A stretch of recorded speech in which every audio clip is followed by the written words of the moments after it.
Hai guys, kembali lagi di channel Trading Camp. Di video kali ini, kita akan mencoba untuk menganalisa market baik dari segi teknikal dan juga fundamental ya. Oh iya, di minggu ini yaitu sudah memasuki bulan baru di mana seperti biasanya kita akan ada event besar yaitu non-farm payroll atau NFP.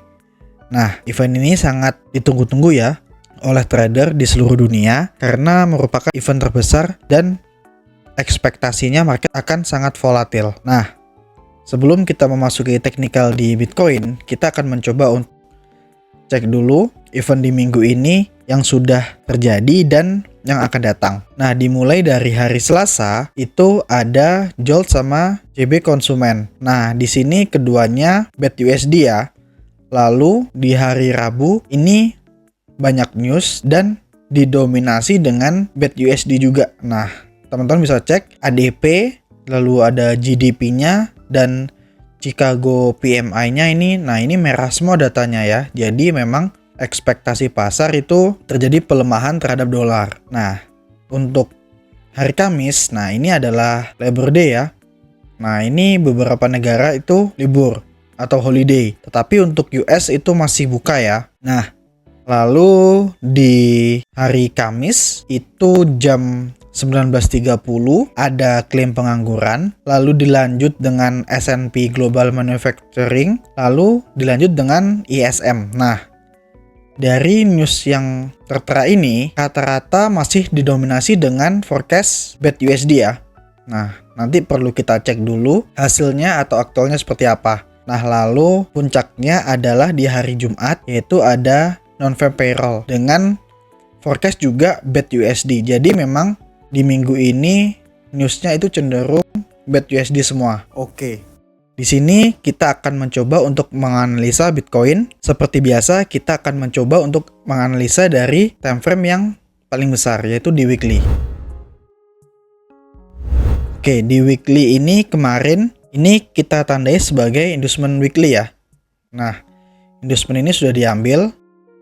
Nah, maka ketika inducement sudah diambil, titik tertingginya bisa kita anggap sebagai valid high. Jadi ATH kemarin untuk Bitcoin itu adalah area valid high untuk Bitcoin di time frame besar.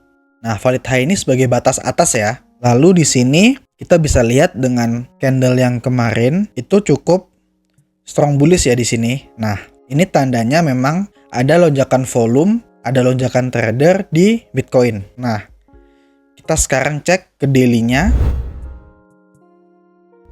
Nah, di sini di daily teman-teman bisa cek ya bahwa sebenarnya Bitcoin ini sudah jelas ya. Di daily di sini terjadi sweep liquidity, lalu di sini ada change of character. Nah, jadi ekspektasi kita memang dari daily sendiri ada hilal ya untuk Bitcoin naik ke atas. Nah, cuman di sini yang perlu kita perhatikan adalah zona ini. Jadi setelah Bitcoin ini pump kemarin, dia tidak langsung turun ya, melainkan sideways. Nah, ini adalah momen WNS dari trader. Mungkin ini menunggu hasil NFP besok ya. Jadi bisa saja di sini marketnya akan langsung naik lagi, atau memang jikalau ini mau turun, itu wajib break zona ini dulu, baru dia koreksi. Nah, ini adalah untuk skenario di daily. Nah, kita akan cek ya. Di sini sudah ada change of character, berarti tandanya selama Bitcoin tidak jebol area 74-nya kemarin, itu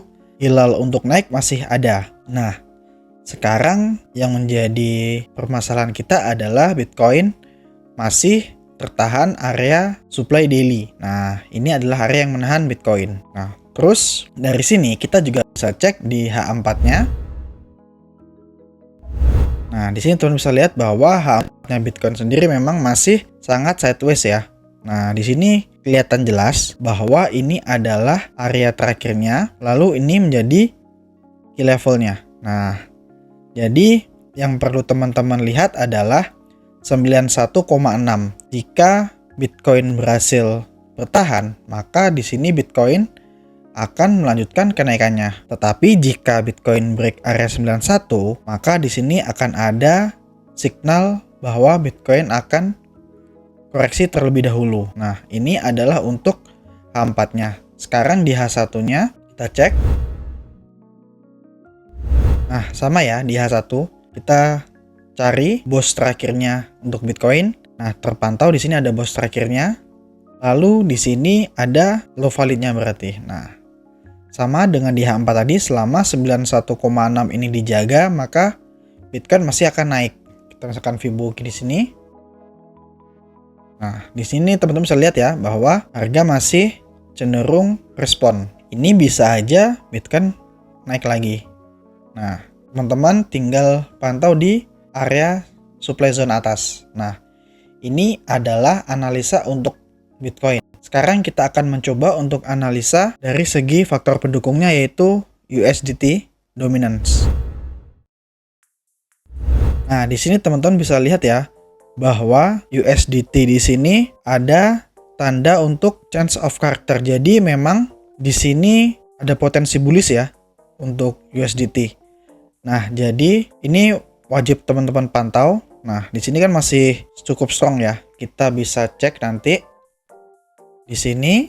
Nah, ini adalah area koreksinya sebelum melanjutkan kenaikan. Nah, jika memang USDT ini masih bullish, nah berarti tandanya market crypto itu berpotensi untuk lanjut turun. Nah, konfirmasinya adalah nanti jika Bitcoin itu plus di bawah 91.600. Nah, ini adalah korelasi dari Bitcoin dan USDT dominance. Sekarang kita akan mencoba melihat beberapa altcoin yang berpotensi ya. Untuk yang pertama kita akan cek ENA. Nah, di sini teman-teman bisa cek ya bahwa ENA sendiri ini cukup bagus, bahwa dia penurunannya adalah kompresi. Nah, di sini kita misalkan cek di H4-nya, itu untuk ENA ada potensi bahwa ENA ini naik dulu gitu. Nah, misalkan kita tandain ini Fibonya. Nah, di sini ENA sudah hit Fibonya ya. Jadi ekspektasi kita bahwa ENA ini akan lanjutkan kenaikan dengan catatan bahwa dia tidak close di bawah low yang ini.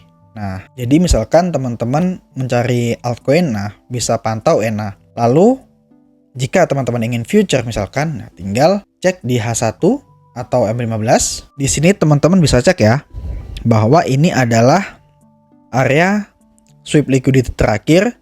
Nah, ini berarti high yang harus di break untuk konfirmasi ENA. Nah, jadi nanti yang harus teman-teman perhatikan adalah langkah pertamanya ENA wajib break high ini. Nah, setelah break baru teman-teman cari potensi retestnya. Nah, setelah itu baru long. Nah, ini adalah skenario untuk ENA. Nah, yang kedua kita akan coba cek FED. Nah, di sini kurang lebih sama ya FED. Nah, bedanya adalah teman-teman lihat ini adalah chart H4. Ini merupakan zona demand. Lalu di bawahnya juga ada. Nah, ini adalah zona-zona akumulasi untuk FED. Jadi ekspektasinya jika FED ini tidak jebol zona pertama, maka dia akan langsung naik. Nah, apabila dia gagal dan marketnya sentimennya masih condong ke bearish, maka di sini dia akan retest dulu. Nah, baru di zona kedua ini FED akan naik. Nah, ini adalah zona-zona yang teman-teman bisa pantau. Jangan lupa jika teman-teman ingin entry, itu pastikan di time frame yang lebih kecil untuk mendapatkan konfirmasi yang lebih bagus lagi. Misalkan di M15. Nah, di sini teman-teman bisa cek apakah ada konfirmasi atau tidak di FED. Lalu yang terakhir kita akan membahas init. Ini tergolong koin baru ya. Nah, di sini kita akan mencoba untuk melihat untuk di H1 init ini ada dua zona. Ini adalah zona pertama, lalu di sini ada demand kedua. Nah, ini adalah area yang teman-teman bisa pantau. Nah, jika kita menggunakan H1 sebagai area POI, maka kita bisa menurunkan ke M5. Nah, teman-teman bisa cek, berarti untuk M5-nya ini, misalkan ini di sini, nah, misalkan ini adalah high terakhirnya. Jadi begini ya. Nah, ini adalah untuk long init. Nah, jika area yang pertama ini gagal untuk break atas, dia akan sama kayak yang tadi, retest lagi. Nah, di sini baru cari konfirmasi ulang. Nah, jadi ini adalah zona-zona yang bagus untuk init ya. Oke, itu untuk Bitcoin dan altcoin. Sekarang kita akan bahas sebentar mengenai gold. Nah, kita akan bahas singkat saja. Gold ini jika teman-teman cek di daily-nya, itu marketnya sangat boring ya, dimana di sini masih membentuk inside bar dan belum keluar. Nah, ini yang perlu teman-teman tandai adalah batas bawah di sini, lalu batas atasnya di sini. Nah, untuk mendapatkan setup low risk, teman-teman wajib break area ini dulu ya. Nah, kalau kita lihat sih sekilas bahwa si gold ini sangat mungkin untuk retest ke area ini. Nah, cuman tetap perlu diperhatikan untuk LTF-nya ya. Jika di LTF-nya memang masih ada tanda bullish, maka ya mau nggak mau kita harus ambil buy dulu gitu. Pokoknya mau buy atau sell wajib teman-teman cek konfirmasinya. Nah, di H1 ini terpantau masih sideways ya. Dan ini adalah POI atau zonanya si gold. Nah, jika memang nanti ini gold di H1 tidak bisa closing di atasnya 330, nah maka ekspektasi kita bahwa gold ini akan lanjut retest dulu. Nah, sampai nanti ada konfirmasi entah dia akan naik atau dia langsung melanjutkan penurunan. Nah, oke, mungkin itu dulu update market kita kali ini. Semoga videonya bermanfaat ya. Jangan lupa like dan subscribe. Terima kasih sudah menonton. Bye.